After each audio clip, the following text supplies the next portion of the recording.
Hey everybody, and welcome to Hell is for Children. This show is on every Saturday at 3 p.m. Eastern Time, which is 2100 hours Central European Time.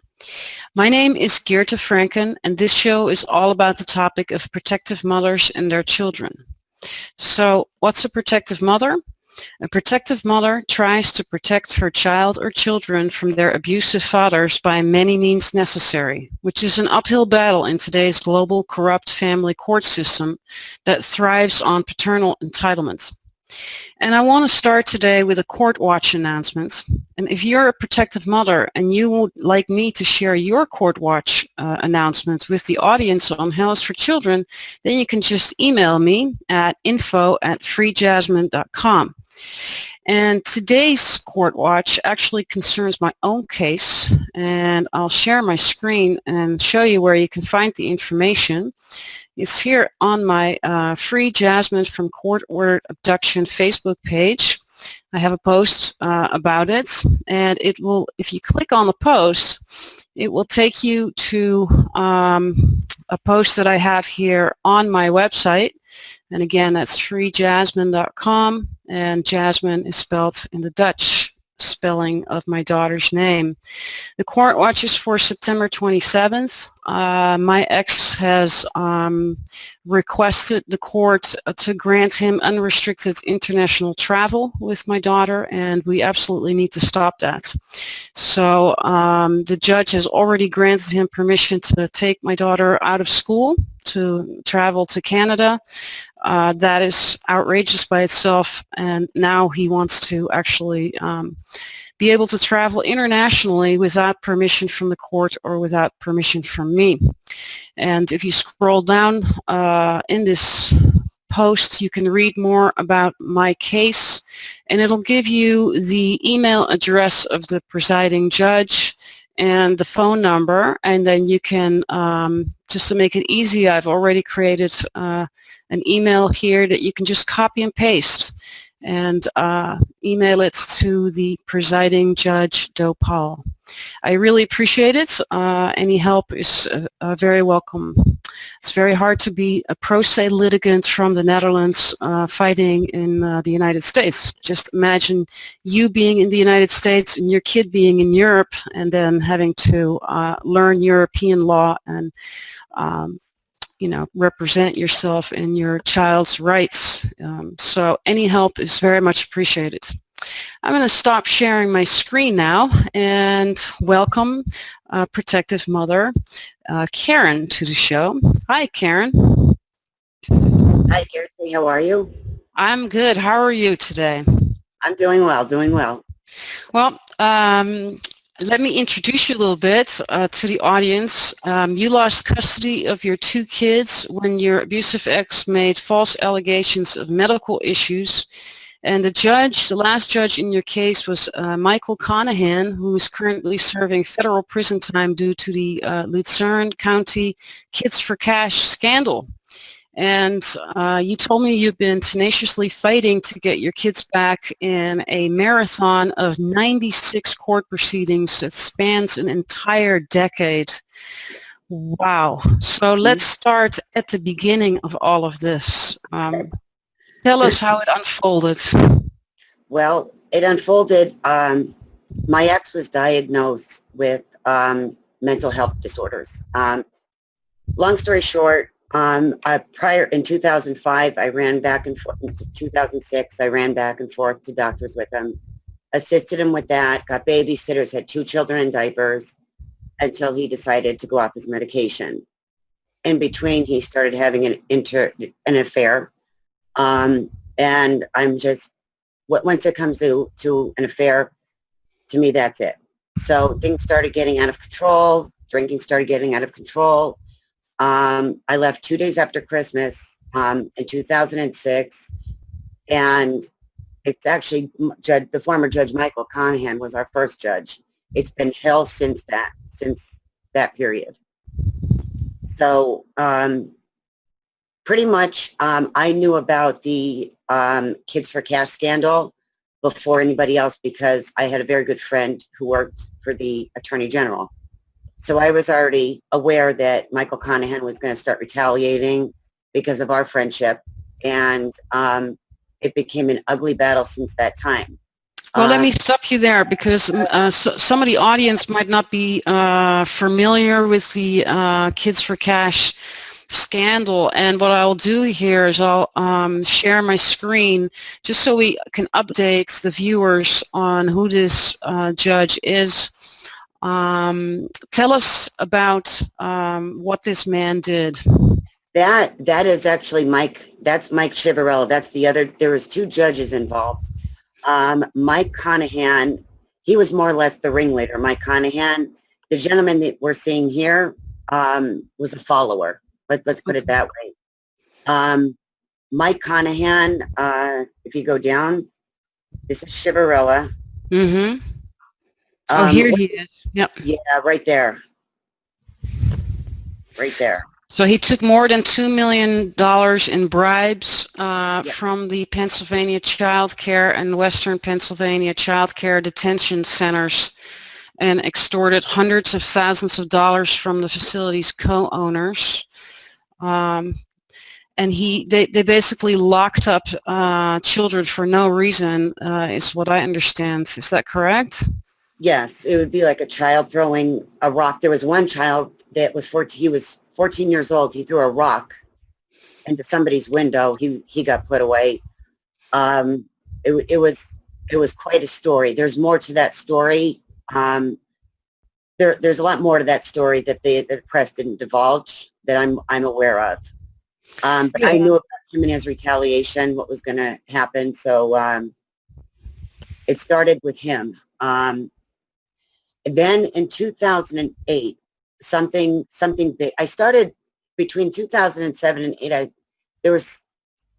just started to research. In 2008, March of 2008, my ex's former attorney stated on record that he had, quote, inside connections in Wilkes-Barre. By the time I got home, the FBI had called my residence, and I would not speak to them. Well, let's backtrack a little bit, because for the audience, it's like, okay, so your ex had some mental health issues that were untreated. He had an extramarital affair. Yeah. At this point, the children were still in diapers. They lived with you, I'm going to assume. And what happened? In December, I had my friend Diane, who had a daycare. I had her take them into her home so I could situate and I could get an apartment and get out of the situation. However, a guardian ad litem entered the case with children and youth. Some people call it CYS. Michael Conahan did dismiss them. They were only around for a few weeks. But the guardian ad litem saw the assets, so he decided to stay in the case. Now, per a guardian ad litem and the Pennsylvania custody law, the first thing a guardian ad litem has to do immediately is meet the children. This man did not meet the children until 6 years later. He was aware of all the abuse that was going on, the violence in the home. There were clear and concise documents and proof what was going on. However, he was being paid. So he was on the county payroll and collecting private money. So that's not even possible, right? I mean, that shouldn't be allowed. No. So I started educating myself. I was pretty relentless about it. I insisted on meeting with the commissioner, and I got a lot of help at that time. They started researching because of how much money the county was losing. And, the FBI was involved. They were supposed to be here for 2 years. They're here permanently now. But that's when we found out that John Bellino did not have credentials to act as a guardian ad litem. There's certain training that's involved to act as a guardian, no training whatsoever. So, I mean, a few times he called me and asked me for money, and I refused to pay him for not meeting the children. On one occasion, though, and this I'm jumping ahead into 2011, my husband accused me of having a, quote, seizure disorder. John Bellino called my residence, and thank God there was a witness there, a credible witness, and stated to me verbatim Karen, this is going to cost you $250, unquote. I said, John, so what you're stating is if I don't pay the $250, you're going to remove my custody and visitation, unquote. Yes, Karen, is anybody there with you? Yes, John, there's always somebody here. He hung the phone up. At that time, I started getting very aggressive with him. I reported him to disciplinary authorities, and of course, he got away with that, and he still attended hearings. Once you report somebody for doing something illegal, they can't attend your hearings. It's bias. So why did the judge not remove him from the case? That's a really good question. I've been looking for those documents, and they're gone. They're missing. Wow. He removed children and youth, or a CPS, but the guardian ad litem decided to stay along for the ride. So the guardian ad litem recommended to the judge that custody should be with your ex and not with you. Am I going to, is that Yes. a correct assumption? Okay. Yes. And when he was finally ordered to send me an itemized bill, I saw why custody was awarded. He was being paid by the other party. Wow, and you have evidence of this and you've submitted that to the FBI, and what's happened with this information? I keep a regular contact with them and Philadelphia. I kind of haven't spoken to them in a few months, maybe about 2.5 months. They requested documentation. I dropped it off to them. And what they do with it, it's up to them now. They have enough evidence to see what's going on. They have enough complaints. A reporter came in and he was doing a story on what's called now custody for cash in Luzerne County. So everybody's just waiting and seeing, I guess, to see what's going to happen with this. And you had this guardian ad litem removed, is that correct? I was relentless, yes.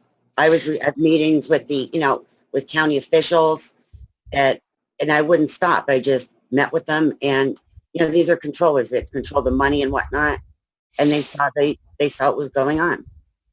All right, I pulled up the article about this guardian ad litem that you went after, and here is the article about the fact that he was removed. Right. So very important that you were able to do this, and also had an article published on this case because it's clearly showing corruption and in your case, and I'm sure this man did that in many other cases. Yes. As you can see here, he was not trained, and he was reimbursed for representing children in abuse cases anyway. And that you even had evidence that he was paid by opposing party. Yes. He was ordered to send me an itemized bill, and I got that on the court, and he sent it to me, and it showed right in there where that he did not even meet the children until 6 years later. Well, how can you make a recommendation if you're not meeting with the children? You're not knowing what's going on. It's absolutely outrageous. So in what year are we now? Take us back into the story. This particular guardian ad litem has made this recommendation to assign custody to your ex. Your kids are how old at this time? They were small at that time. It's 10 years ago, so they were 4 and 2. Wow. Wow. 4 and 2. It was a nightmare. It was being drugged into court like twice a week, just on the fly, walking in. There's been over 32 continuances. I would walk into the court. Court is continued. It was just a manipulative way that the attorney was able to get continuances signed, because the longer one parent has custody of the child or children, the longer it is to get them back. How did you have an attorney at this time? Yeah, I've had a few attorneys, and I still have contact with my attorneys. But when you have a litigant like me that, I'm not just reporting these people just because I don't like their decisions. It's because they're doing illegal things. That's why. But when you have a litigant like me that's reporting like a judge who's acting unethical or going against what's called their canons, and that's canons are what they're sworn to abide by. It's impossible for them to win. Like, I had a custody trial I filed for in 2014. Per the rules of civil procedure, I was supposed to have a hearing within 90 days. I didn't have that until 9 months later. So what you're saying is you were retaliated against in court, not just because you fought for your kids, but you also went after individuals within the court system that functioned in an unethical way. Yes, I wouldn't report somebody because I didn't like their decision, or, at times, sometimes they were right. If the decision was all right, but for me to be by a master, not a judge, a master is just a mediator, to be ordered to go to see a psychologist because of a hearsay seizure disorder, an alleged seizure disorder, doesn't make sense. Yeah, let's talk about that. Let's talk about those false allegations of medical issues, because of course the guardian ad litem and your ex had to come up with some kind of reason that the children should be placed with your ex instead of with you. So I think it was my ex's former attorney. The guardian ad litem definitely had something to do with it as well. Bottom line, Geerte, they want to financially, emotionally, mentally bleed you out of this. They want to bleed you out of this system. Absolutely. They all make incredible amounts of money. All these individuals can set their own outrageous hourly fees, and I'll share my screen here. And for those of you who are thinking, well, where are you getting this information from? This is actually a really good video by the Center for Judicial Excellence in Marin County, California. And I'm not going to play it, but you can go on YouTube and type in Part 2, Family Court Crisis, Are Children at Risk? And it explains the big business behind this. Right. The fees that these individuals charge, and that there's no agency that is auditing these individuals or setting any kind of standards for what they can and cannot charge. It is what Barry Goldstein calls a cottage industry. Correct. Yeah. Here's an interesting point, that in 2011, our former governor, Ed Rendell, after the Kids for Cash scandal went down, the Pennsylvania General Assembly formulated a custody law. Every state, this is very important that I need to stress to any listeners out there, is every state has a custody law. And you could go under Pennsylvania domestic relations, and you could find it there. Washington, D.C. is just a little bit different, but not much out of the realm. But everybody needs to find their state's custody law, and it could be under the domestic relations section. Mm-hmm. And that is followed. And if that is followed, that would make custody flawless. However, they just don't follow it at all. I'll share my screen and show the audience what the California version of that looks like. Thank you. So if you go to State of California Department of Justice, the Office of the Attorney General, you have here Chapter 6, Domestic Relations. And we'll get when we get a little bit later in the interview, we'll talk about this as well. There's these family codes here that you can use when you're a pro se litigant. You just go through these family codes and see exactly where opposing party is violating these codes, and that's where you go after them. But we'll get to that in a little bit. I want to first get to your story.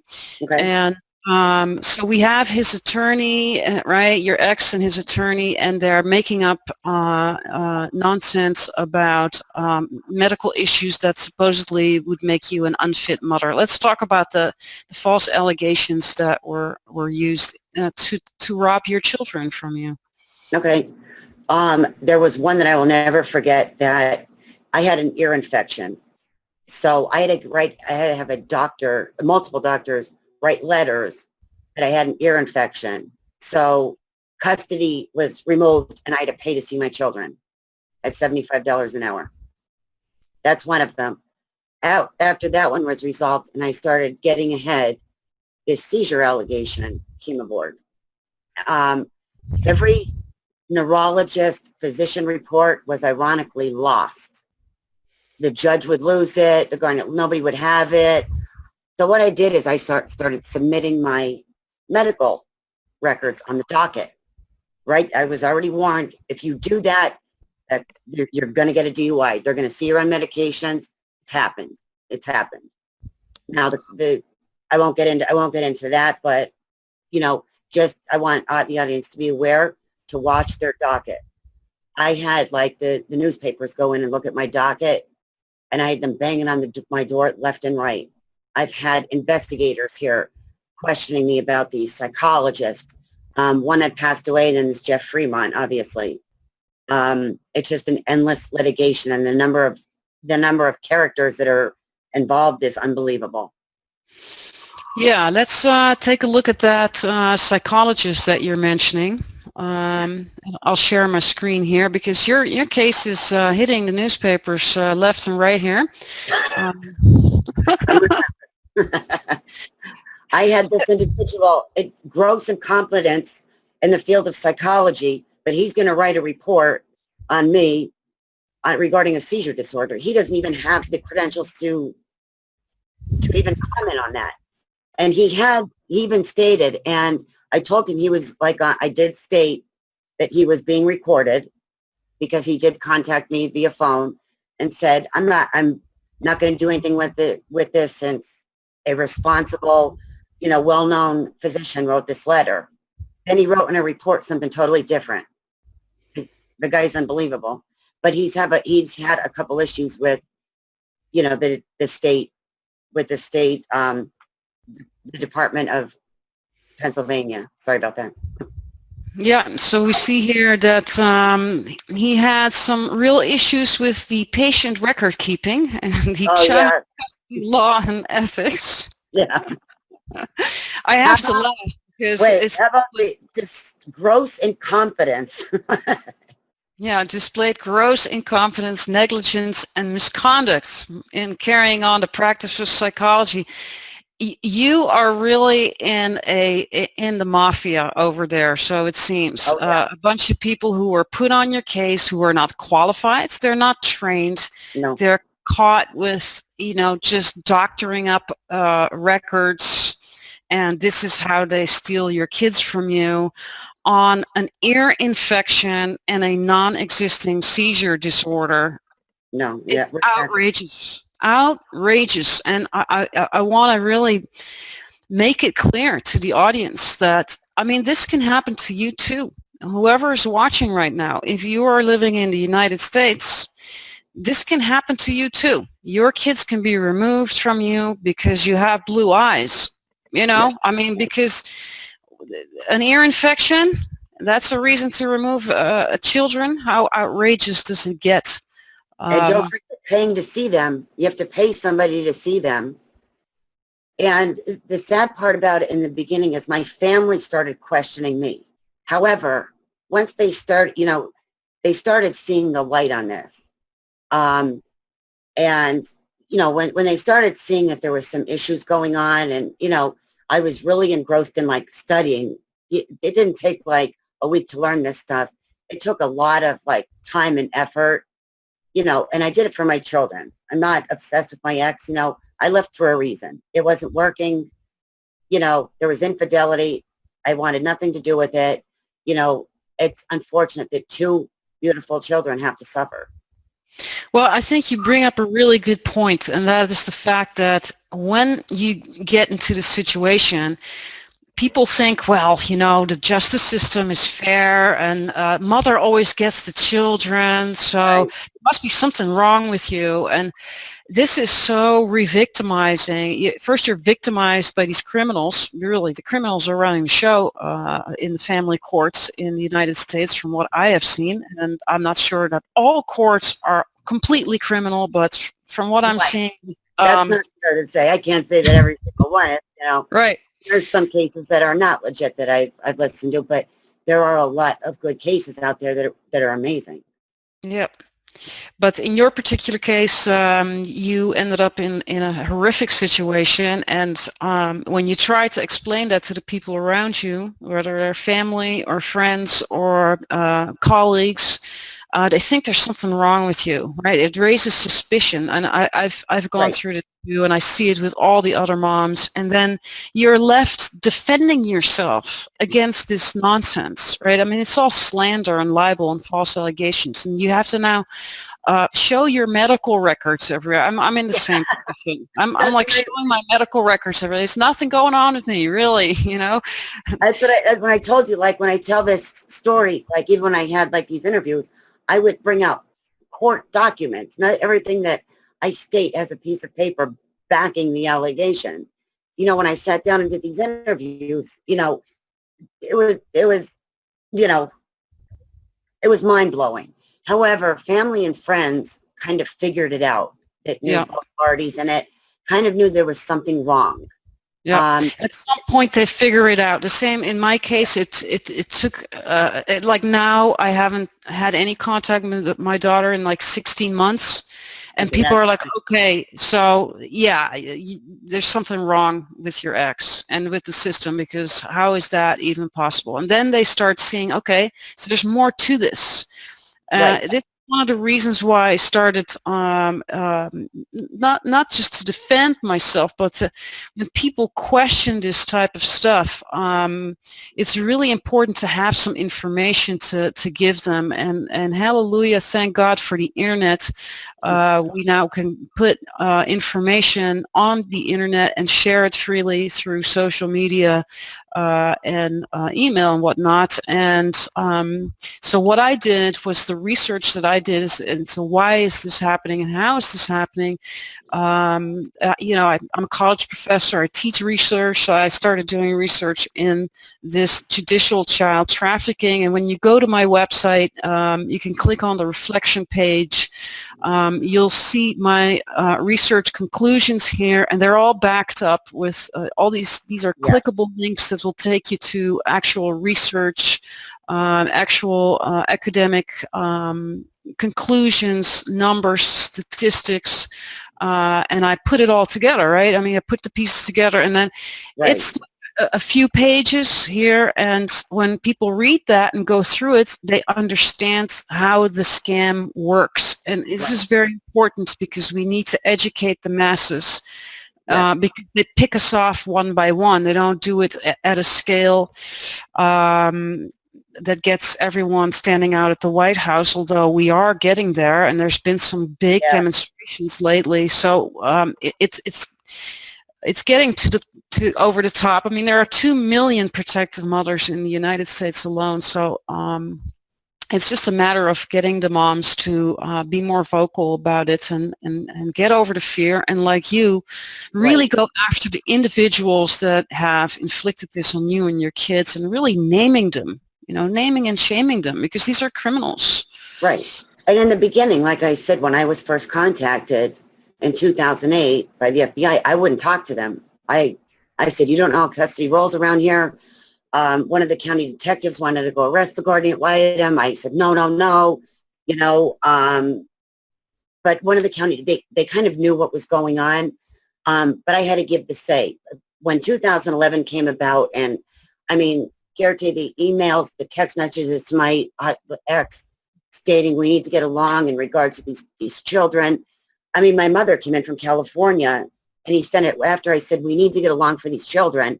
He would threaten that he was going to file a harassment order against me. It was just, and that's when my mother started seeing, like, she started seeing the red flag and like, wait a minute, what's going on here? You know? Yeah. So, you know. Eventually the psychopaths will go over the top, and it will become clear for the larger you know, environment of you and your children, whether that's the schools, people around your kids, family, friends, employers. They start seeing it. They can see, like, okay, this person has some kind of disorder. This is abnormal. What's hard to explain is how come the judges and the attorneys and the guardian ad litem are actually facilitating this abuse by these individuals.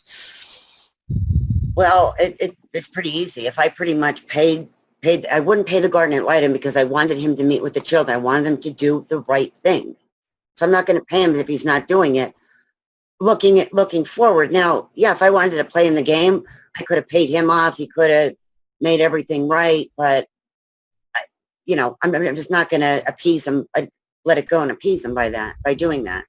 Yeah, there are parents who actually buy back their children. There's some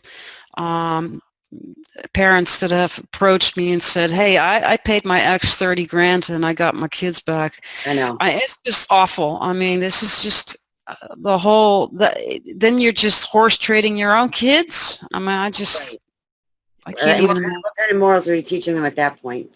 Oh. Or anybody, and, I am who I am. I'm going to say how I feel. I've studied their canons. I mean, in the end, we had a custody trial. I had 5 witnesses come in and testify on the stand. None of them were taken into consideration. Now the judge, she was a conflict from the beginning, removed my children because I'm a diabetic, and it's right. And ultimately, yeah, I am a diabetic. So instead of using that, they've used these seizure disorder, fake seizure disorder and ear infections, crazy things. And this is all illegal discrimination. You cannot discriminate a parent on any type of medical issues, as far as I understand it. Is that correct? That's correct. That's correct. Yes, that's correct. So you fought it, and you had a couple of attorneys, but eventually, I'm going to assume that your financial resources ran out. Well, yes, they do, but then you start doing this on your own. And my attorneys, I'm still remain friends with 90% of them. So they've all done motions, they've all done contempts, they've all done petitions. The last attorney that I hired, she was fantastic. And my girlfriend and I really went and interviewed a lot of them. We already knew that the case was fixed, and we walked in with her in the courthouse, and she said, I have a feeling this case is already fixed because there were letters sent to an address I haven't lived in more than 5 years. The other attorney was a law clerk for a judge who's a conflict. So there was ex parte communication going on. And this went up to the Superior Court, and the Superior Court said, oh no, we're going to side with the lower court because in the exhibits, because they pulled out so many of my court orders, I drove down to Harrisburg. They pulled everything out. Well, they're not going to dime out, they're not going to dime out the people in the lower court and vice versa. It's just they all work together. Well, that's very disheartening to hear. That means that you can fight up and up and up, but they will all cover for each other all the way to the top? Well, not necessarily. If you want to hit the Pennsylvania Supreme Court or the United States Supreme Court, you could see, try to bypass through them. That's a process, though. That's a lot of research. It's a lot of work to do to go to an appeal court. But it's worth it because you want to create a record on your document. You want to create a record of all the things that you've done. Right. You complied with this order. You went to see this psychologist for this fake seizure disorder. That, hey, they keep losing these medical documents, It's got to be exposed. It really has to be exposed.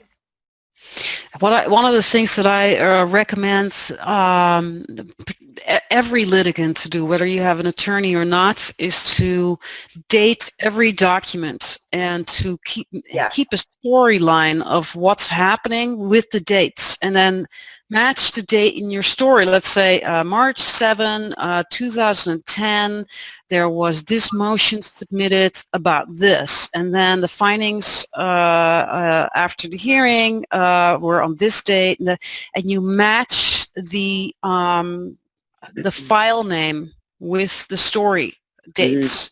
So you can, if an attorney, a new attorney, or someone's going to help you, asks okay, what happened on December 14th, 2000? You can just pull that up. You have it ready. You need to get organized like that. Yes, I have files. That's how I do my filing. You could do it by year. Here's the problem. The guardian ad litem, masters, judges, they all crisscross. They're all going to crisscross, so they're all going to be part of one circle. Like we call them Luzerne County Court appointed psychologists, appointed, paid supervisors. So, that's the whole thing that everybody needs to, because my paperwork is astronomical. There's bins of it. There's bins.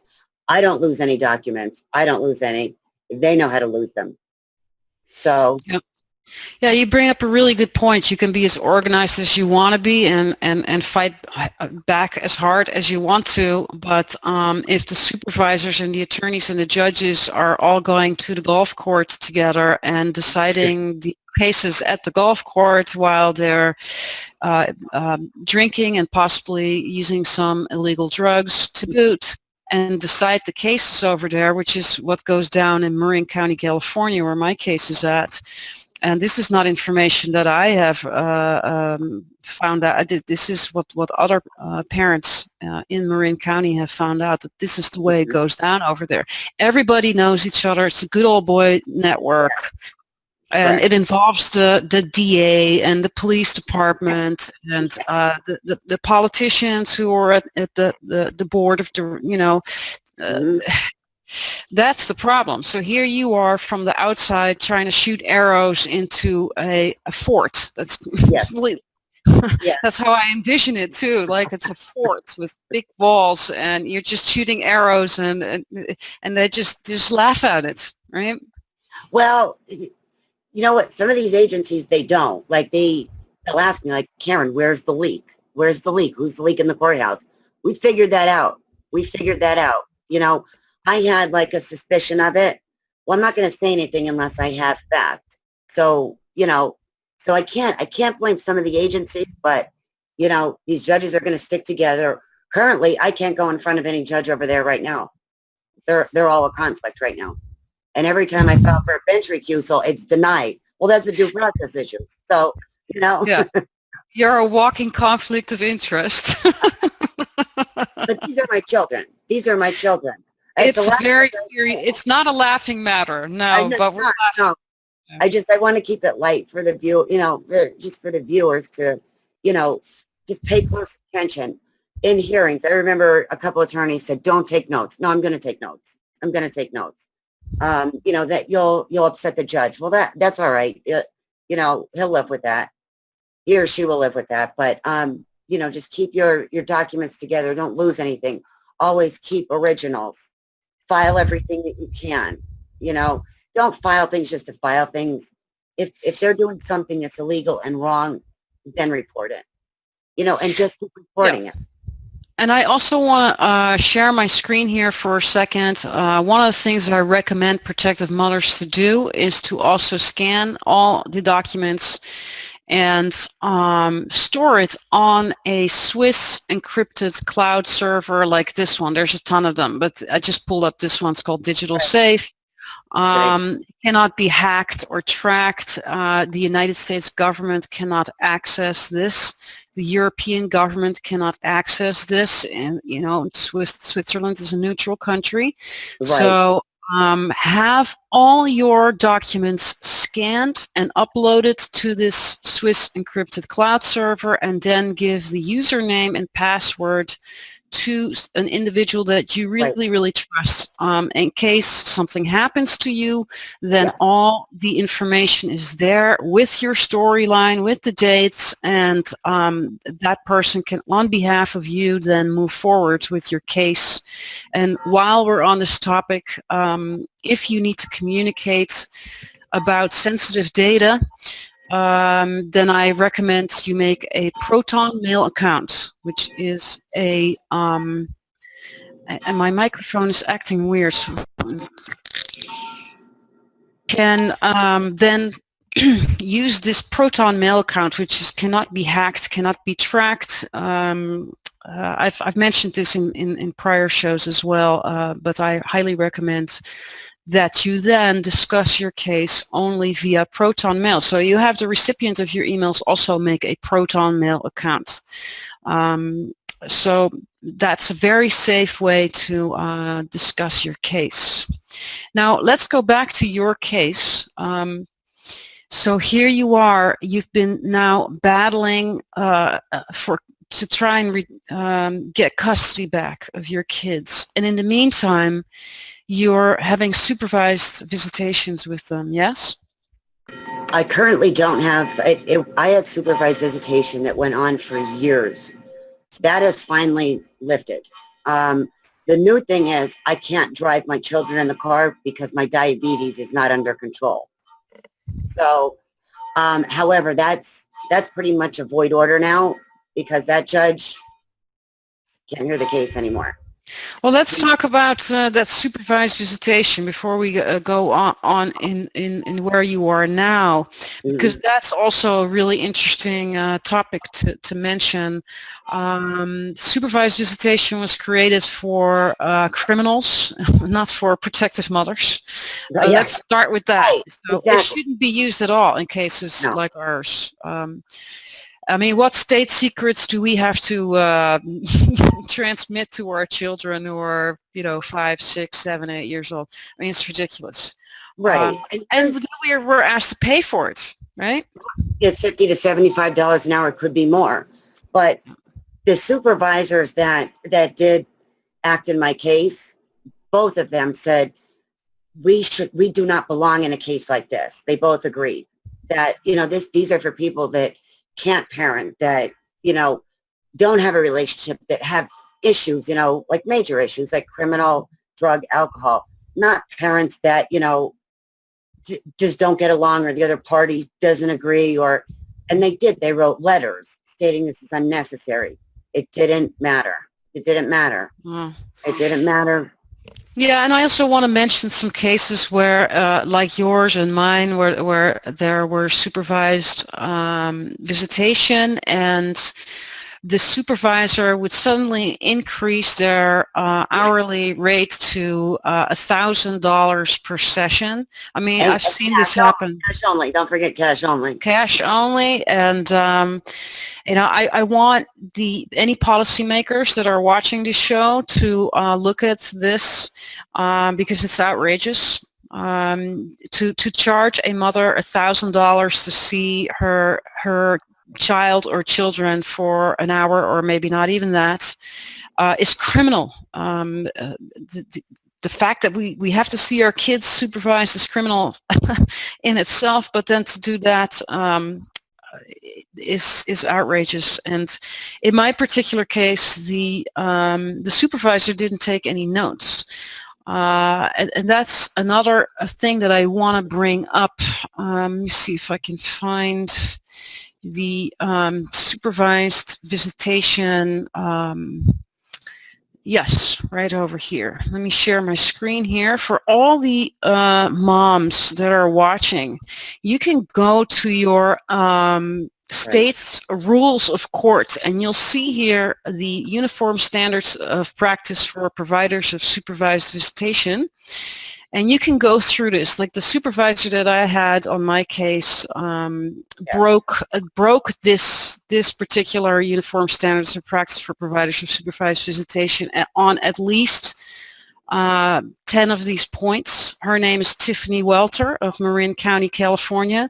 She wouldn't have a contract. She allowed the father to be present during visitation. He would walk through the room and make a lot of noise, or you'd hear him make comments in the background. She would not take any notes.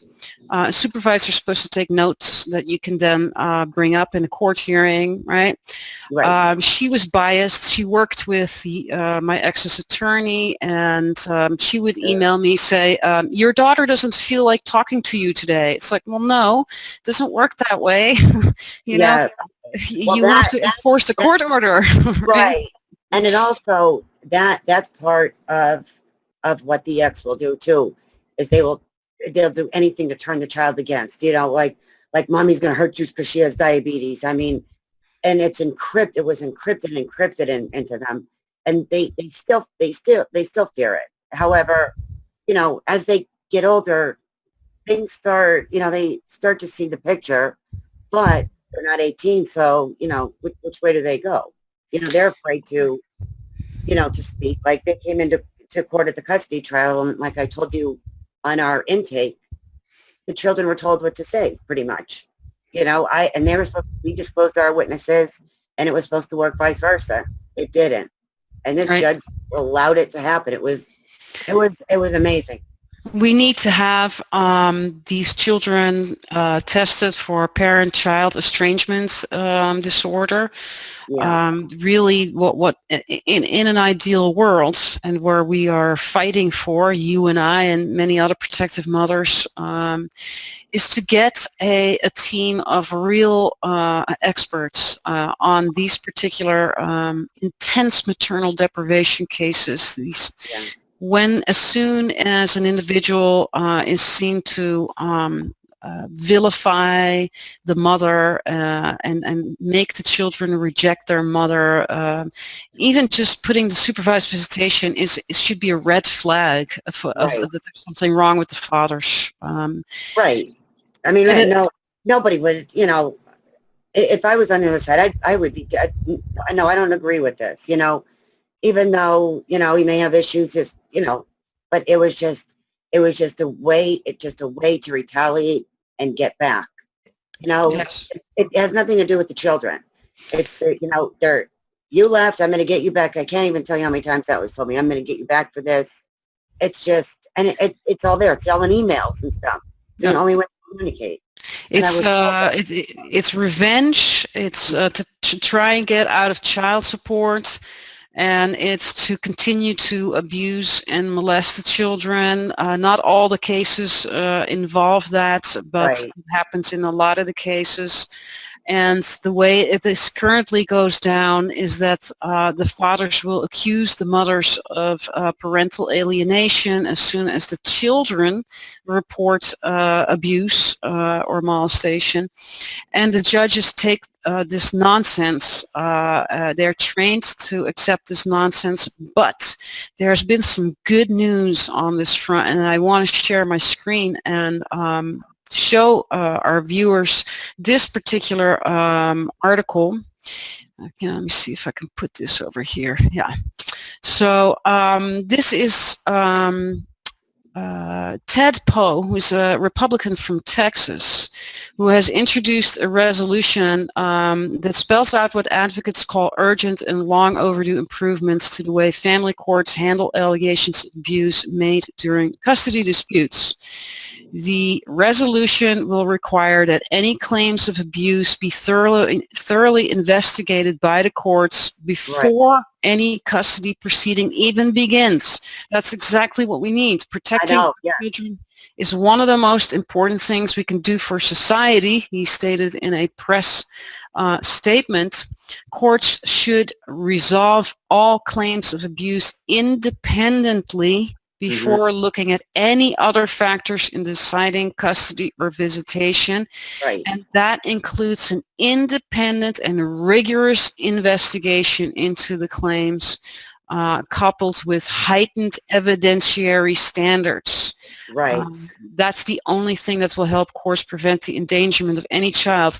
All for this. It's very similar to the Safe Child Act. I haven't looked into all the details of it, so but on first glance it seems to be similar to the Safe Child Act that the Stop Abuse campaign is also trying to introduce everywhere.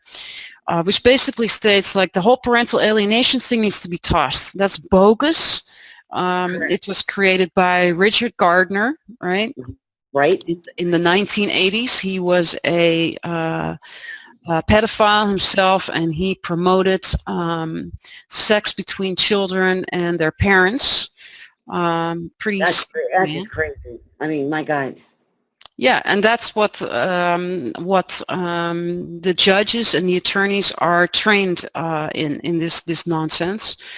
I actually had a link to him somewhere. Oh yes, over here. Let me share the link to him. For the folks who do not know Richard Gardner, please take a look over here.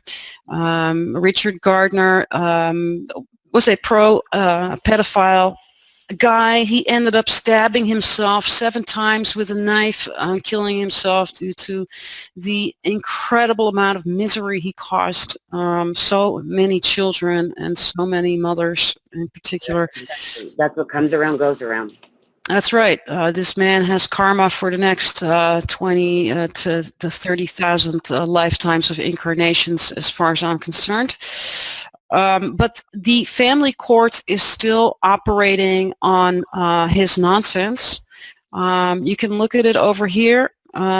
He is, he thinks that that it's okay to have sex with kids, basically, right? He suggests that children want to have sex with adults and may seduce him. Like all this nonsense. This man was a sick pedophile. He should have never even had any certification or whatever. He should have never been in this position. But that's what we're dealing with, the fallout of this monster. And there's finally, like I just showed you on my Facebook timeline, there's finally now individuals are saying, gosh, this man might have been wrong, but here we are, 3 decades of this terror that's been inflicted on the children. Right, exactly. And I just blanked on what I wanted to say. Just, I can't stress enough, anytime you go into court, bring court watchers, bring people that know shorthand. And I mean, the FBI even said to me, do you know anybody who does short? Because I asked them, why do you stop coming to hearings?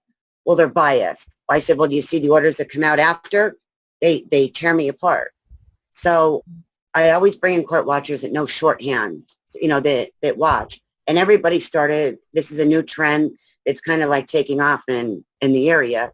And I highly stress that people do that. You may miss something. There may be something key that happens. Things happen very fast. And know the law. Really know it. I know it's like it's a full-time thing, but this is your flesh and blood. Learn it. Just learn it. Yeah, I mean, I suggest that people simply record their. Oh yeah, well that's definitely. Yeah. Well, I'm all for that too. I'm all for that too. But I'll end up in federal prison because of that. So I pretty much disclose everything.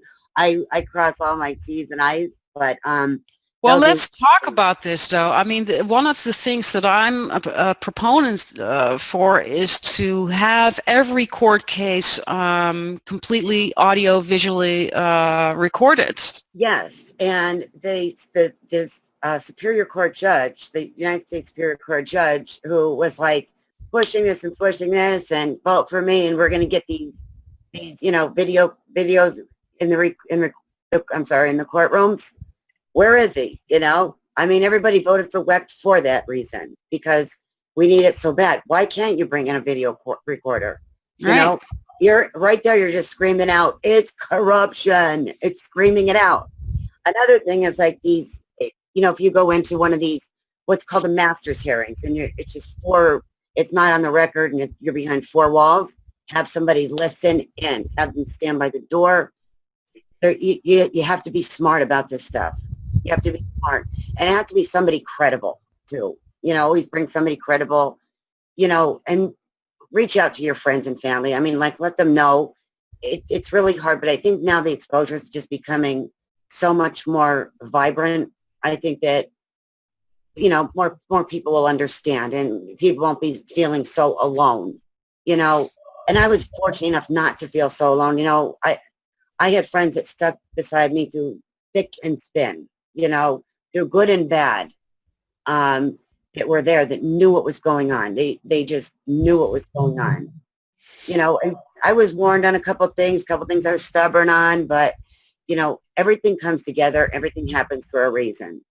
Yeah, the support's incredibly important at the court watches, but also in all other areas of having to rebuild your life after a shock and a trauma like that. Right. And this is the wonderful thing about social media. We can all find each other. I also do have some protective mother friends that I know from way back who are not on Facebook, and they're very isolated, and they don't really know what's going on. And I really highly recommend to just even make up a pseudonym on Facebook if you're worried. And that brings us kind of to the cyber safety issue. Make sure that, I just showed you the digital safe Swiss encrypted cloud server and the Proton mail, but you Right. need to be sure that you don't have any spyware on your computer. If you're dealing with a sociopath, a psychopath of the level that we're dealing with, they're going to be trying to hack your email and your bank account. Like my ex did that too. He hacks my email and bank account. And Yeah, I'm getting all these. I'm getting all this. Yeah, they call your companies at work. Yes, I know. I've been told by global security, you won't stop calling. And that is a good point. But I actually had to have, like, on a federal level, have them protect my accounts. I just got an email that my, quote, Bank of America account was just, there's issues with it. I closed that account out a while ago, So that's something that you really want to be very careful of, yes, with your career too, and even though it's embarrassing, give them a heads up. Let them know, let them know what's going on, you know, yeah, let your attorneys know, pick somebody, shop around for an attorney. If you can, do it pro se. But the chance of pro se, winning, well, I've won pro se too, but now that, I've started reporting them, now they know we're all coming together in Pennsylvania. There's a lot of retaliation going on, but more things are being exposed. People that are calling, they're calling and, being relentless about it, because they're your children. Again, instead of going into hiding, that's not going to do anything. And I may have done that for a little while, maybe for like 3 months in the beginning, but then I was like, hold on, I need to get my life back together here. right. So everything I do it for kids, other parents, anybody out there. Well, let's talk about that, because you ended up going to court. You're in court now for an entire decade. Yep. Sometimes twice a week. It was unbelievable. It was twice a week, on Monday and Tuesday. On Monday and Wednesday, you're going to court. When I counted the amount of times that there was times I just walked in, oh, your case is continued. Where they didn't send me anything out. Right there, it affects your job, your job, things, your social life, whatever. But be careful. They're slick. They'll do anything to retaliate. They want you to miss a court hearing so they could put out a warrant for you. They do stuff on purpose. It's amazing. It really is. After a while, you didn't have any legal representation, official legal representation anymore, and you became a pro se litigant. And for folks that are watching this and don't know what that means, it means that you don't have an attorney representing yourself. They also call it pro per. That you are representing yourself. Correct. So tell us how you educated yourself in this area. Okay, this is a touchy area, and I really want to stress. I'm lucky enough to have some friends that are judges, some friends that work for the Attorney General's office, where when I started seeing red flags years ago, I went to the law library.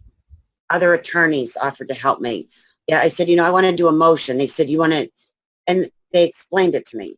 But it takes a lot of work and a lot of research. It really does, to be a pro. And you have to be competent to walk into a hearing and represent yourself. You have to have your questions ready. If you have an attorney, you want to say he or she's my assistant. That's important. Just in case you want to hone in, because they're supposed to be your voice box. Well, sometimes they miss things. Sometimes they're getting railroaded. But learning the law is, you have to go into the Children's Pennsylvania rules of professional procedure. It's a lot. It really is, Geerte. It's a lot. If you could find a friend that's been through this, but you have to do some of your research, and you have to be 100% honest. You have to be honest. There's some people, that screwed up, okay, I understand that. So have I. But, and study it and become a pro se, number one, confidence. You have to have confidence to walk into court and, represent yourself. A judge is not a god by any means. They may act it, they're not. They're actually attorneys, and that's important to point out. They start as attorneys, Yeah. and so they know all the games, and then they become judges, and they feel like a god, and they certainly behave like them. But they're certainly not. I am not intimidated by any judge. Absolutely not. I have similar education than they do, just in a different field. So I'm not intimidated by these people. If anything, I'm not impressed with what they're doing whatsoever. So I'm more in the opposite view of it. They're forcing me to learn the law.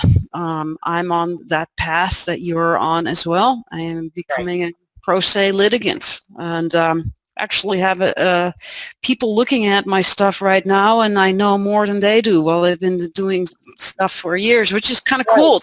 All right, I'm getting it. I have an attorney right now. I do all his work for him. He just goes in and he's my voice. They become your paralegals.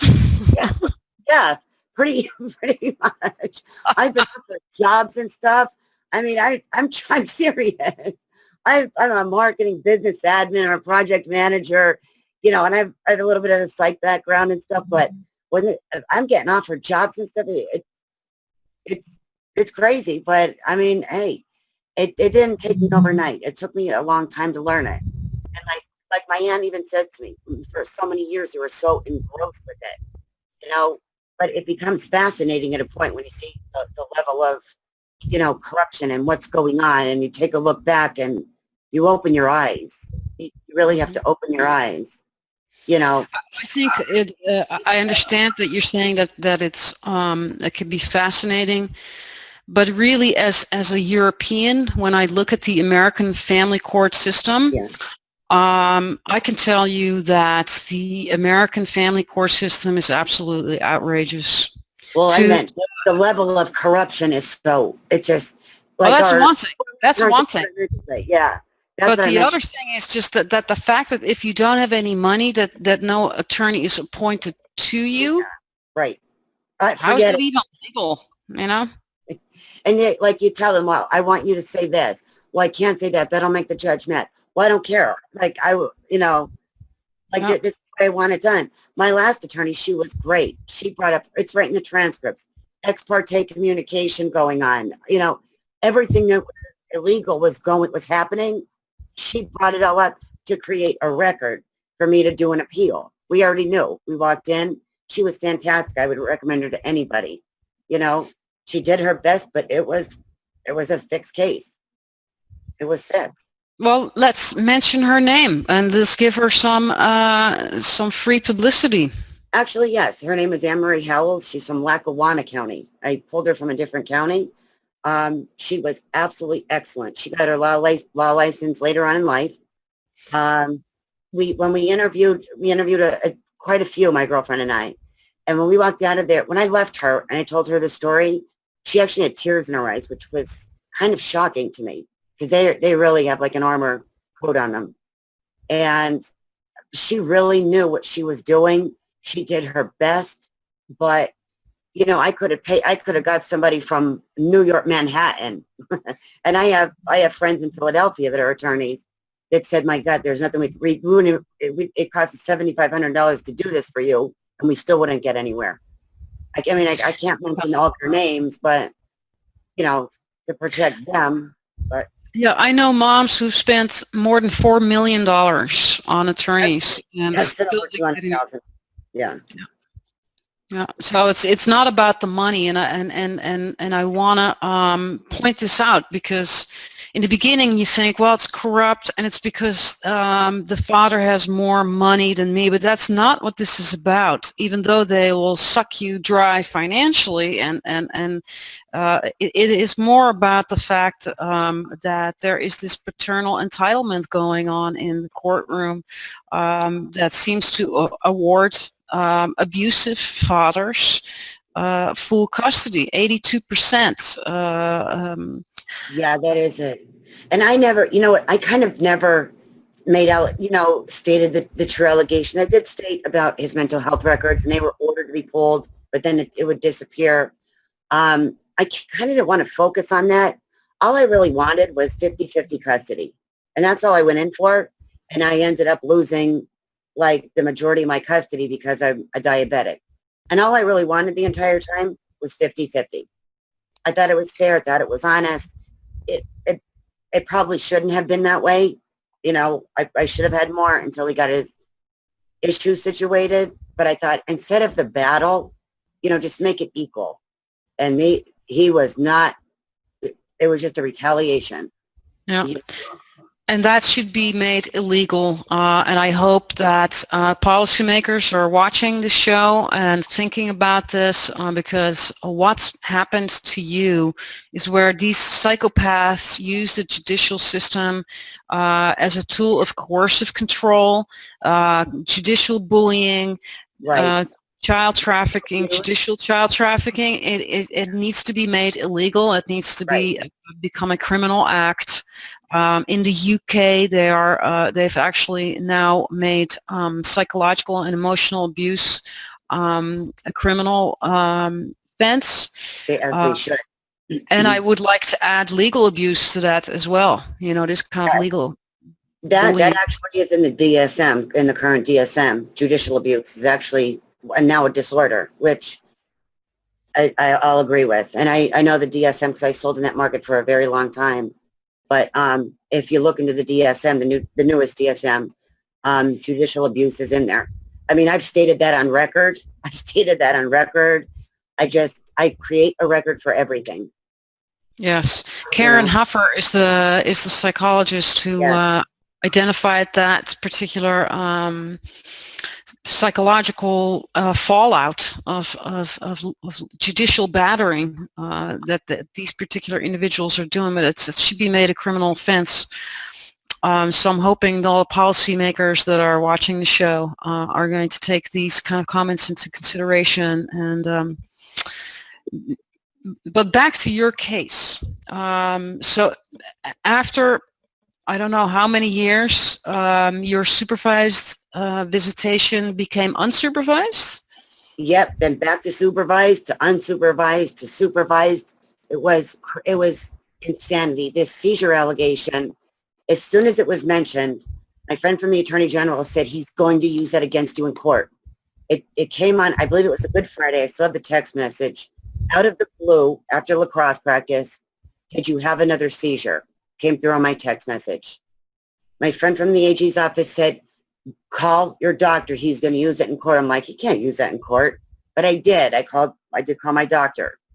And they kept losing the documents, neurology reports. This seizure disorder went on, and this allegation went on for 3 years. 3 years it went on. Medical documents being lost. I mean, that's illegal. That's illegal. You know? Well, it's also illegal to discriminate on a medical issue like that. I mean, if we just look at the diabetes issue, we can probably conclude that 30% of Americans have diabetes, or some outrageous number, right? Yeah, I mean, it's hereditary. It runs in my family. I'm healthy. I take care of myself. My grandfather had it. My little cousin who was 16, she died from it. You know, it's just hereditary, you know. But, you know, it's not... Doesn't make you... Yeah, it doesn't make you an unfit parent. No, but it's just, they'll use anything. The ear infection was probably the most classic thing, because I had disequilibrium. So I wasn't able, so I needed to have a supervisor with me. Well, I wasn't going to pay her this time. I thought, no. And then I finally got it in front, the case in front of a judge. It's just been nuts. How many judges we've been through, and... It's outrageous that they allow any of this nonsense. I mean, you know, there must be some kind of well, you're the pro se litigant expert now. So what can mothers do if they get falsely accused of medical issues like this? Okay, if anything like this ever happens, you need to you have to get a legal piece of documentation from a doctor, okay? Keep the original to yourself. I can't stress that enough. Get the original. If they ignore it in court, file it on the docket and present it in the court.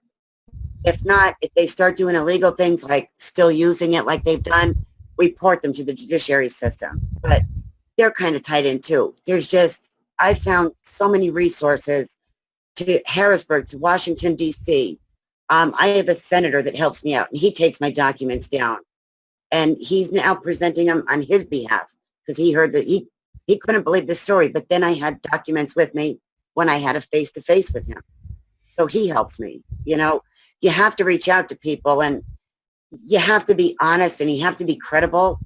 But if anybody uses anything against you, you've got to create, and what I mean by create a record, when they give you a docket number, file everything under that docket number.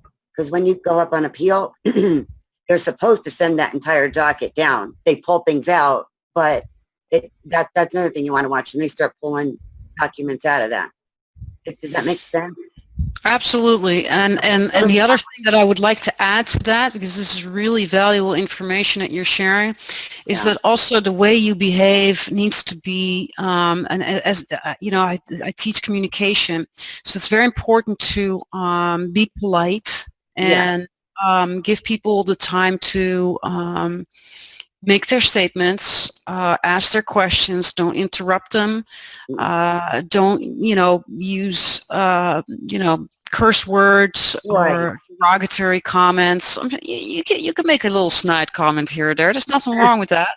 But it's very important to present yourself in a professional way. Otherwise, you lose credibility. So, yeah. And I want to share my screen here for a second and show that what has happened to you happens to many other mothers as well. I have a case here that was actually reported on by the Women's Coalition. This is a mom, and she has a hearing problem, and so do her kids. Okay. Yes. I did read She has a hearing disability, and when the kids were at home or sometimes at school, she said to her kids, it's okay to take your hearing aids out. Like if you want to play at the schoolyard, or if you're at home and you're doing your own thing in your room, you don't have to put the hearing aids in. She lost custody as a result of this. All right, she lost custody because she did not require her children to wear the hearing aids to school or at home all the time. San Bernardino County, California Judge David S. Cohn. I mean, these are gross human rights violations. They are. Yes, they are. We need to find a way to get these stories to the attention of policymakers, to show them that this is what's going on. That's one of the reasons why I'm doing the show. Right. What happened to you is just discrimination on the basis of a medical issue like an ear infection. Oh, and honest to God, these are they're live court orders. My children. Custody was taken off the record. If they remove custody, if the courts remove custody, it has to be on record. That has to be in front of a black robe and, with a transcriber there, a court reporter there, witnesses, sheriffs and everything. Okay, your custody is removed. And it has to be something heinous, like it's drug abuse, alcohol, severe, criminal behavior, homicide, things like that. Nothing like we're talking about and what I'm hearing throughout the United States, what's going on. And when you realize you're not alone, you will become vocal. Right. And this is one of the reasons why it's so important to not stay in isolation and reach out, because this is also how you get help from pro se experts like yourself. Because even I was on Facebook for a year until I finally found some help. I mean, and at that point, my daughter had already been gone for a total of 2 years, right? I mean, it's just been aggravating, and I've been very active on social media. So even for me being that active, it took me that long to finally find people who could educate me on how to do this. Now let's go back to that website that I shared before with the rules of the chapter domestic relations. And let's start there in terms of guiding the moms to what to do when they want to write a motion. So I pulled up here the California domestic relations, and you actually pointed me to this. Yes. So thank you for that. You're welcome. Every state has this, correct? Every state, all 50 states. Washington, D.C. is the only one that differentiates, and it's only a little bit. It's not much. It's not much, but every single state has a domestic relations law. And that, I presented it to the courts, and the senator that's helping me, he faxed it to every judge over there because they were just going off the fly, doing whatever they want. And now, and there's 16 factors that determine custody that they're supposed to follow. They don't even do that, but you just have to push it. You really have to push it. But yes, when you do a motion or a petition or an appeal, you want to cite, like, cite these, requirements for marriage, say, these whatever. Family codes. Yeah. You need to reference these family codes. And also for the county that I'm in, for example, they update these family codes every year per county. So there's uniform local rules that are updated every, I don't know how often they do that, but so you got to get your hands on this. Right. And you got to get your hands on the uniform local rules for the county that you're in. Thank you for bringing that up. Yes, I meant to bring that up too. Yes, because it goes from anybody in Pennsylvania. It differentiates between county to county. Right. And I'm sure there's protective mothers right now who are watching this and are saying, no, forget all about this. All you need to do is emancipate your child and change the birth certificate and all this stuff. I didn't get into that. Yeah. I don't know anything about that. I would love to have a protective mother on who's actually successfully done that. Until I would like to hear about that, but I have not studied that enough. Just through the amount of research that I've done with this, I've had that time. But yeah, that's a whole different ball game. I've read a little bit about it, but yeah, Geerte, I would have somebody on. I'm not sure anybody who's been successful yet with it. I don't know either. It's very interesting to me, though, because if you really read these rules, they talk about the child as a piece of property. Correct. And the case law that's out there, and I have numerous sightings of case law, and a lot of it's newer from, 2015. The government cannot interfere with a parent and a child. You'll see that over and over and over and over again. Case law supersedes any of that jargon that we just saw, and it's not jargon, but case law is case law. That's made by the Pennsylvania Supreme Court, United States Supreme Court. It overrules any of those, codes and statutes. But you're right, the government does not have an authority to interfere, and there's so much case law. Nor can the judge order at you to go see a psychologist. And if you look under, it's called N. Ray Shogun, it's the case law. You'll see that citing. They can't force you to go see a psychologist. They could recommend, not force you. I learned that a little too late. This is important because I just actually, there was a protective mother this week who was ordered to go and do that, but they cannot order you to do that. No. So tell me again, what's that called? It's called N. Ray Shogun, Shogan, and I will send you that law. Yeah. This is very important. I had a mom who was court ordered to take a psych eval, and then when the outcome didn't suit the judge's ruling, they had her do it again, and she refused, and then they took custody just over the fact that she refused it. Right. Yeah, and I'm going to send you those. And they bleed into multiple, Troxville versus Granville. That's a big case. That's a big case that really has a lot of power to it. But I will send you all this. When I started, doing a brief and researching, I was mesmerized by these cases and how they're just ignored. And if you don't learn them, you don't know. Therefore, they transfer on you. Right. It's that simple. So But no, I will send that. I will definitely email that to you. So we Definitely. got the state codes, right, that we just talked Right. about, the family codes. We got the uniform local rules for the county Yeah. that you're in that you have to look at.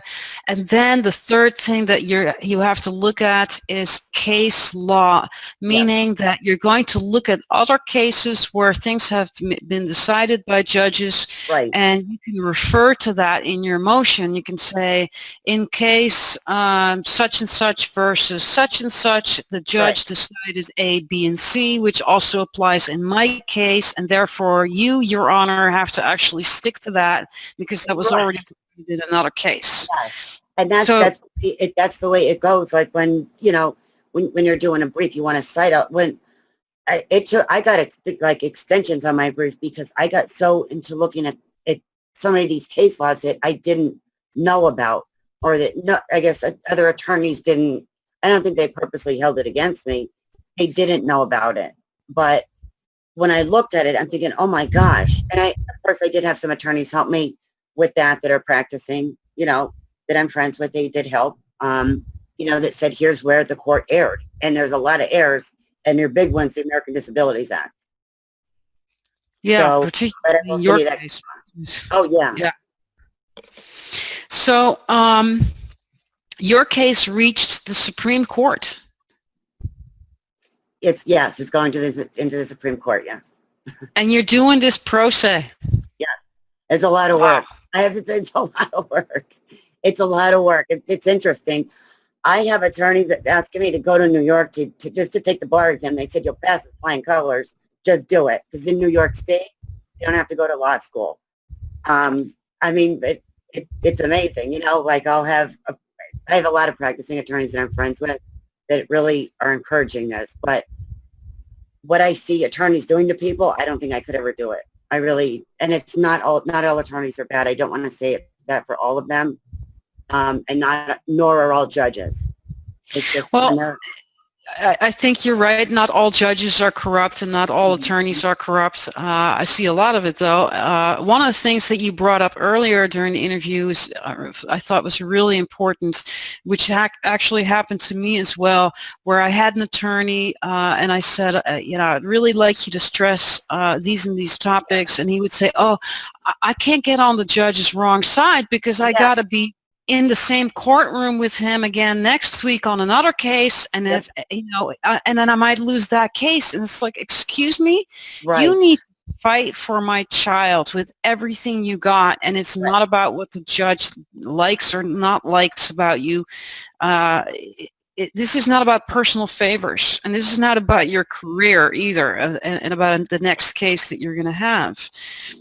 So these are real serious issues that need to be addressed again by these policymakers. In most of these cases, I really think family courts should just simply not even exist. No. And I'll tell you what, if the taxpayers ever knew where their money was going and the amount of money that's going towards this system, they would get involved quick, because if they're not involved, they don't want to, I don't want to get involved, or, well, how much money you have going in from their taxes they're taking out on you. It is a large chunk that suffices, this domestic relations section, this one's salary. It's a whole, it's $1 million industry. That's all I could say.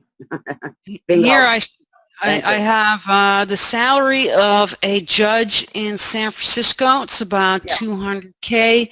I showed information last week. I shared my screen and I showed that of 15,000 employees. Also, somewhere in California, they made an average of a couple of $2 billion a year. It's outrageous. And taxpayer money is, like you said, paying for all of this. And when my daughter's case gets to court, they'll spend about 20 minutes on it, and her life gets decided on it. And I tell you, These hearings they're mostly bogus. By the time I get to say my thing, the judge has already made up her mind. You know, it's not about listening to the arguments of two sides and then having a discussion about it and then actually thinking about it and making a decision. I want people to know that, because in Europe it's very different. When you go to court and you have a court case, the judges will actually deliberate about what has been presented, and it takes 2 or 3 weeks before a decision is actually produced by a judge. Oh, yeah. The last attorney that when we had not Emery, but his attorney, at the second day of the trial, he handed in his brief. It was 2 pieces of paper. She addressed there's 14 factors in Pennsylvania and in all the other states that determine custody. She addressed each one of them with case law. He just threw in this piece of paper, and when I looked up his case law, it actually favored me. Right then and there, when he threw that down, we knew that it was because instead of giving it time, and when I told the Superior Court this, they were all in agreement. Oh, sure, yeah, we see the other party didn't even bother showing up, and they faked it till they made it, you know, and I knew it. And that's why I got to take it to another level, you know, because it's language written all over it. From the recordings from federal court cases I've seen, is that's where at that level there's actually you can actually have luck, and there's actually judges with a conscience. That's what I'm getting at. That's what we're doing. You see what I'm doing here? That's what, and I'm trying not to be too like detailed about it, but that's where you want to get to the Supreme Court, and then you want to get into the federal, and that's how. But when I say create a record, every medical documentary doctor that you see, you know, if they're going to harp on you about that, save it, have a copy of it, have somebody else have a copy of it that you trust. You know, I don't have all my paperwork in the hands of me or on my computer. Somebody else has it as well. You know, right? People do. And share it with that Swiss cloud server, for example. But this is very important, because this is where I'm going to take my case to. It's very important for the moms to be able to, okay, you have the emotional end of it, which is really excruciatingly difficult, the PTSD and the ways that something like this impacts your life.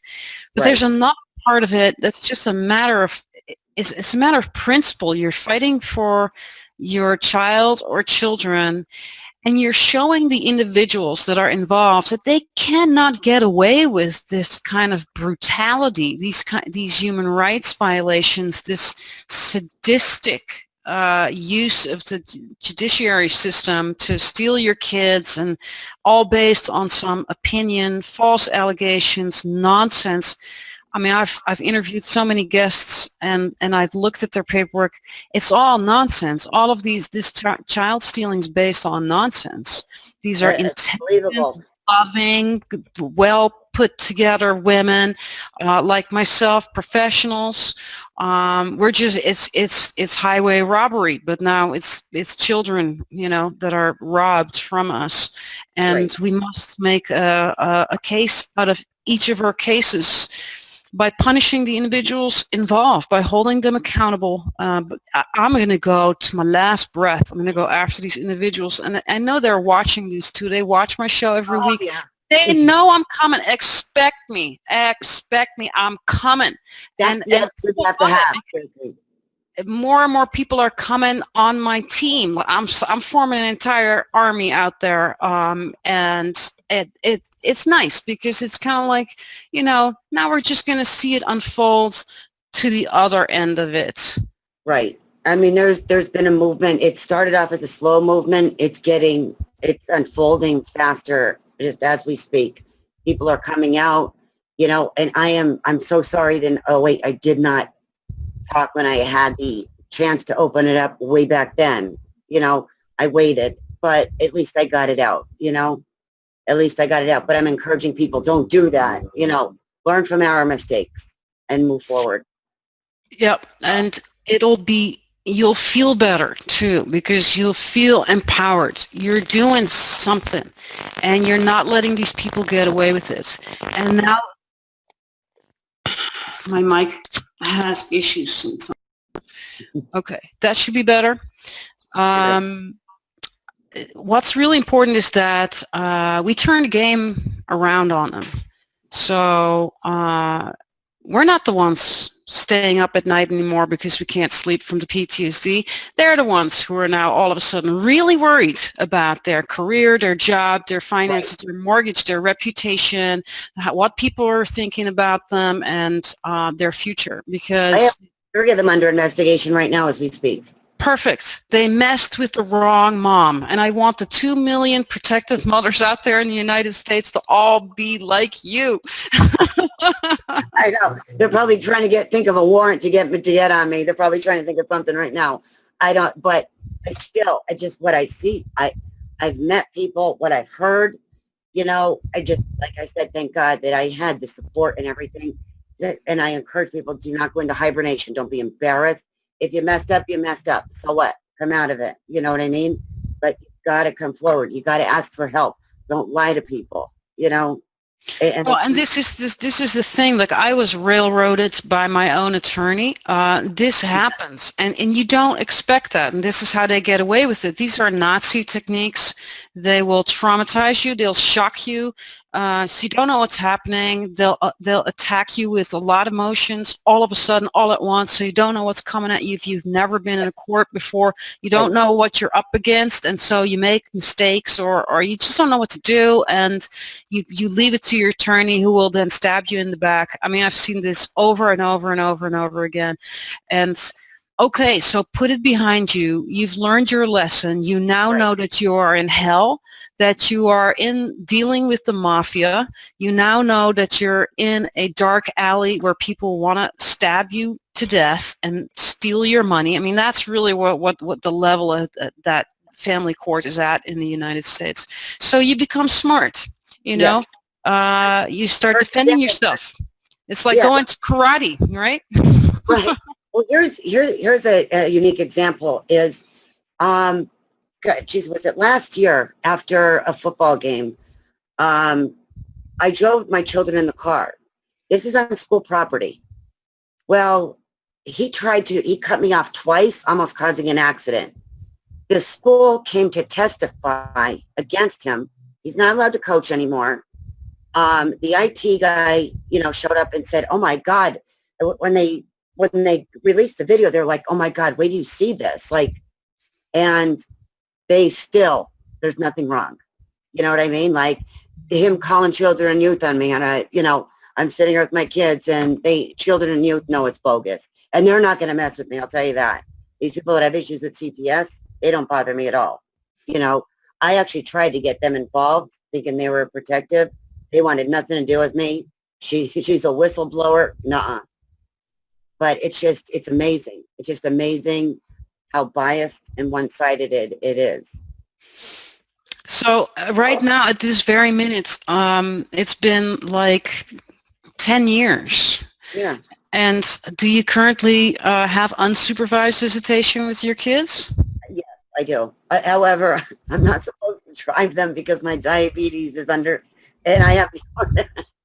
It's ridiculous. It's just absurd. Yeah. You know what? She can't hear the case anymore anyway, so that's a void order we're working on. That's ridiculous. So the whole thing, they're talking about cases that aren't even in their jurisdiction. They're taking on cases. It's such a mess. It's unbelievable. Well, what's this like for your children? Because they were taken from you at such a young age. So they must have questions about this. Yes. I remember at a young age, they sat on the steps crying, "We need you." I was like, oh my God, what can I do? I remember running to the guardian ad litem, him, John Bellino, him not being, my aunt and I showing up at it, for him to meet the children, him not even being there, he's sitting in a bar. He's a heavy drinker. He used to be, at least. But I think they know what's going on. They still fear, mommy's bad, this and that. That's still engrossed in their head. But as they get older, I do believe that they know, but it will have an impact on them. It will. And this is what my entire, issue is with the court, is is anybody looking at these children? Does anybody even care or is it just a retaliation thing? And it's pretty much just a retaliation. No, It's a shame. It's a shame.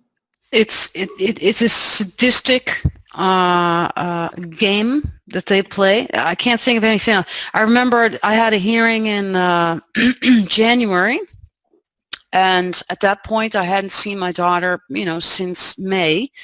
And I stated this to the judge, Judge Adams in Marin County, and she started telling me, I love being a grandmother. I just love being around my grandkids, and I love seeing them every day. And I just thought, you are such a sadistic entity. I can't even.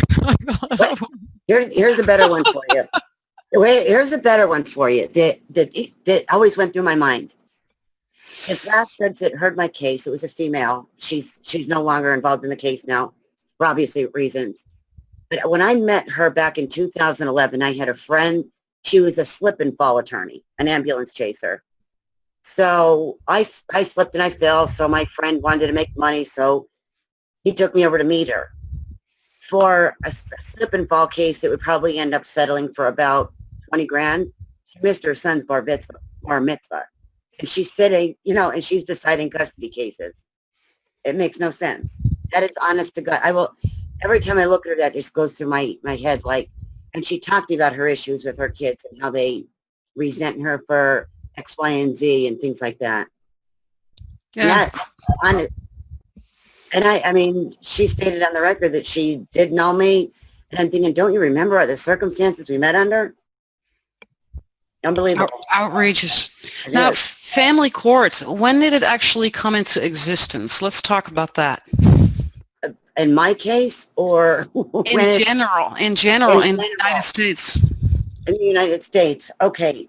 Around in our area, it wasn't around until and I'm going to say the 80s, 90s. What I've read different things on this. What's your take on it? The family court. I have heard that family court came into existence at the end of the 90s, and I'm just wondering what was happening before that time, in what kind of court these matters would be handled. Because do you remember relatives or just friends that their parents divorced? You never heard of any of this craziness going on, I can't see my mother, or I don't see my mom much, or we never heard of anything like that. So existence a little later. We have families kidnapping their own kids, basically. I mean, this is ridiculous. As hostage taking within the families, and it's facilitated through the family courts.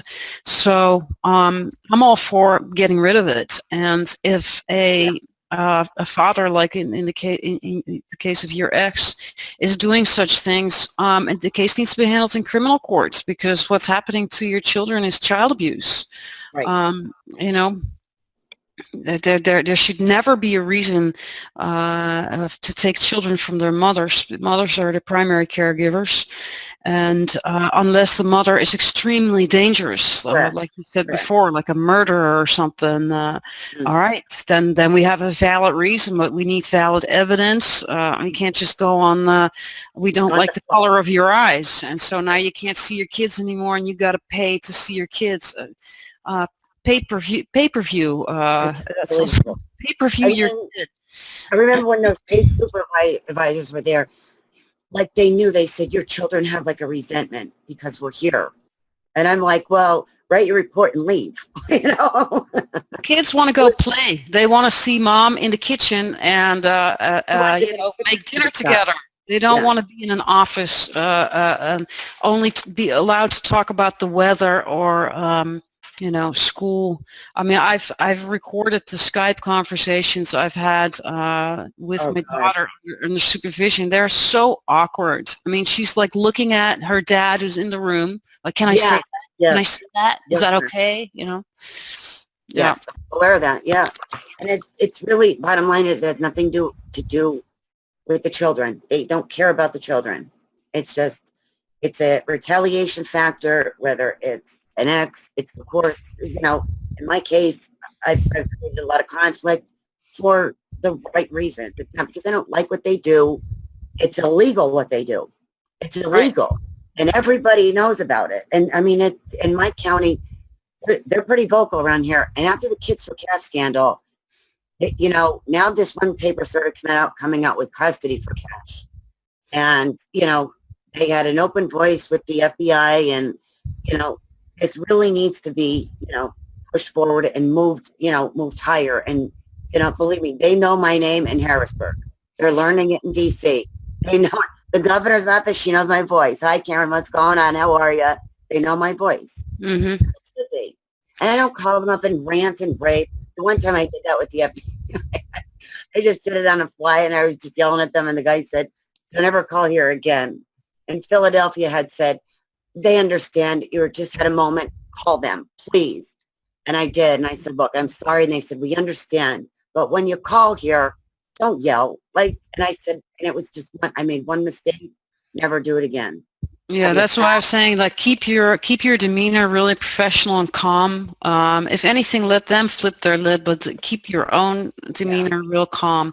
But you bring up a really good point about the media getting now more and more interested in our cases because there's so many of the cases. And this is one of the reasons why you know, one of the things that I promote is putting your case out there, making it public, doing it in a safe way. It's not for everybody, and I understand that. It depends on where you are in your case. If you're still, you know, if you still have custody and you're fighting for it, then that would not be a moment to go public. Yeah. Right? You would want to wait until there's really nothing left to lose anymore. Right. You know? Look how long I've waited. I've waited this long, and I mean, I've had papers banging, the media banging on the door, and, you know, I'd be at a football game, and they're like, "Yeah, we're here at your door. Can we see this order, you know, where the Garnet Lightham's fired, and you were still ordered to pay him off." I'm not paying him. You know, at that point, you know, at that point, I agree. But now I've like nothing to lose, you know. I don't. So wait until you got nothing to lose, and then go public and do it in a safe way. And I've showed my website before as an example. You could just kind of follow this and learn how to do WordPress. It's really easy. It's free to make a WordPress site.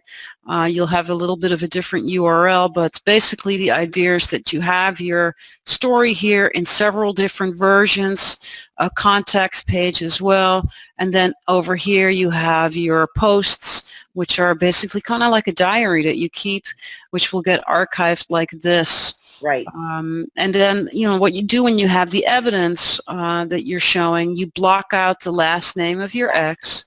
Right. And you change the name of your child, right? Like this, the Dutch version of my daughter's name, and she's not known under that name in the United States. So when her classmates go Google her name, none of this is going to come up. But those are really, those are things that you have to think through and be safe, and make sure you back this entire site up as well with a friend. So because your ex will probably try and hack it and take it down, or, you know, my ex filed all kinds of motions to have me take this down. It's not possible. You have freedom of speech, and you, as long as you don't mention the last name.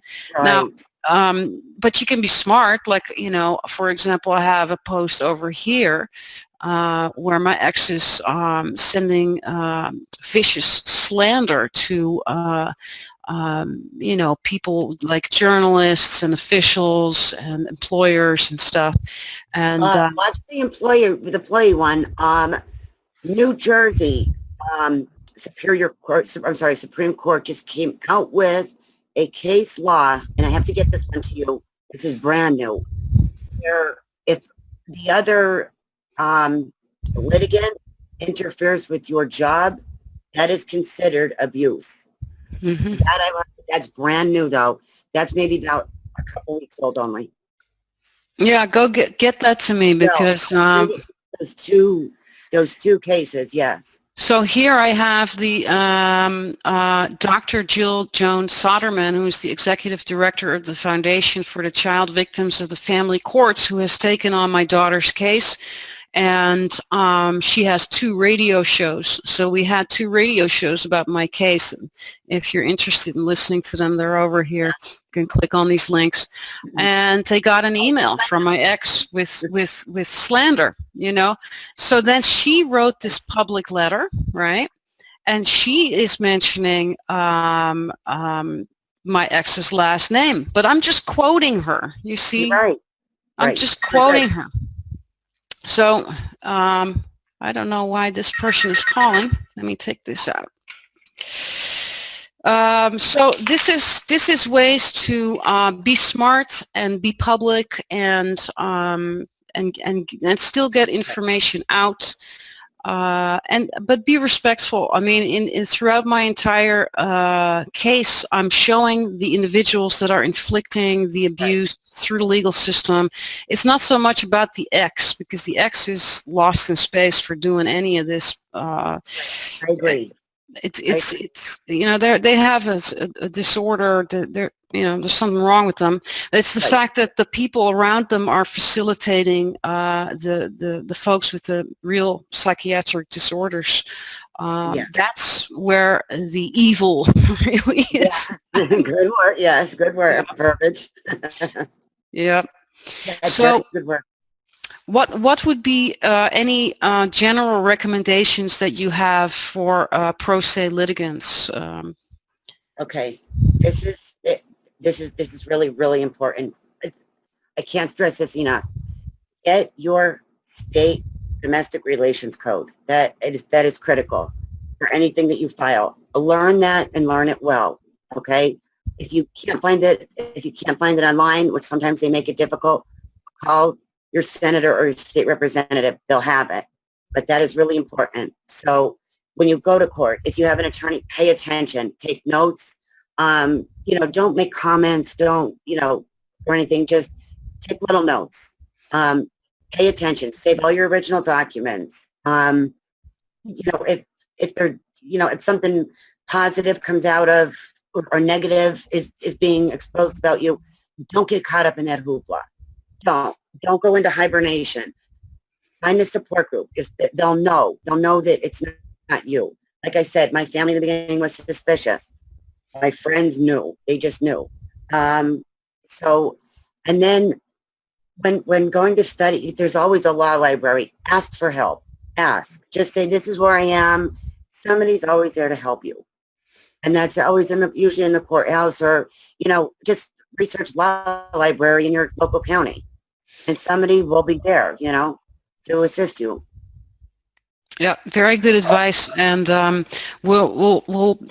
what I'm planning to do is also create a website where some of this material is on there, or maybe we'll have a lot of it on there, but we can help each other with case law, with the codes, the family codes per state, with the uniform local rules per county, and really help each other fight it and get help with it, and be supportive in that sense. And that was the focus of our interview today, how to be a successful pro se litigant. I am so impressed that you're getting your case all the way up to the Supreme Court. Yay! Yeah.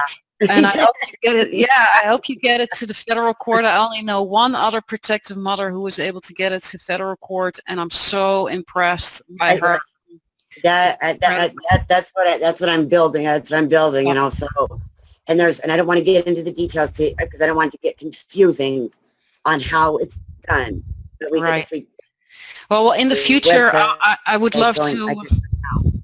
Yeah, in the future, I would love to invite you to do some webinars with me, and we'll start training the moms in more lengthy, extensive educational sessions where they can ask questions, and where we have PDFs to share and PowerPoints and whatnot. That's for the future. I'm kind of setting it up for that now. For this show, we've run out of time, but we've touched on a lot of good stuff, and we've transmitted a lot of good information. I'm hoping and praying for you that your tenacious, intense pro se fighting will get you reunited with your children as soon as possible. I hope the individuals that are involved in your case are watching this show or the YouTube recording of this show and realizing that they need to stop this nonsense and this discrimination against you. You have the right to raise your children and to explain to them what has happened, and they need to be able to bond with you and get that opportunity. And I hope you're out of this hell as soon as possible. And I hope the show contributes to your reunion with them, and that your ex will be held accountable for what he's done to you. So thank you for being brave, coming on today and sharing your story. I really appreciate it, and I hope it was helpful for the other protective moms who are watching. You're welcome. I hope I didn't get into too much depth. I tried to stay, because I could get deep, from learning this so much and so many years of litigation. But I will get that case out to you, those two cases, okay? I'm going to make sure. But thank you for having me, and thank you for doing what you do, Geerte. Really, thank you. You're welcome. I hope it's helpful for everybody, and I hope this shows the information that is shared and all the cases and all the moms that come on, that politicians, policymakers are really taking a good hard look at all these cases and seeing what's happening, and help us get our kids back. We have the right to raise and protect our children from these abusers, and we need your help. We can fight it through the law library, but we really need the big guns, Right. So thank you, everybody, for watching another episode of Hell's for Children. Thank you, Karen, and good luck with the Supreme Court case. Please keep us all posted. Yeah. And thanks for all the viewers for watching Hell's for Children, and I hope you join me again next week. Thanks, Geerte.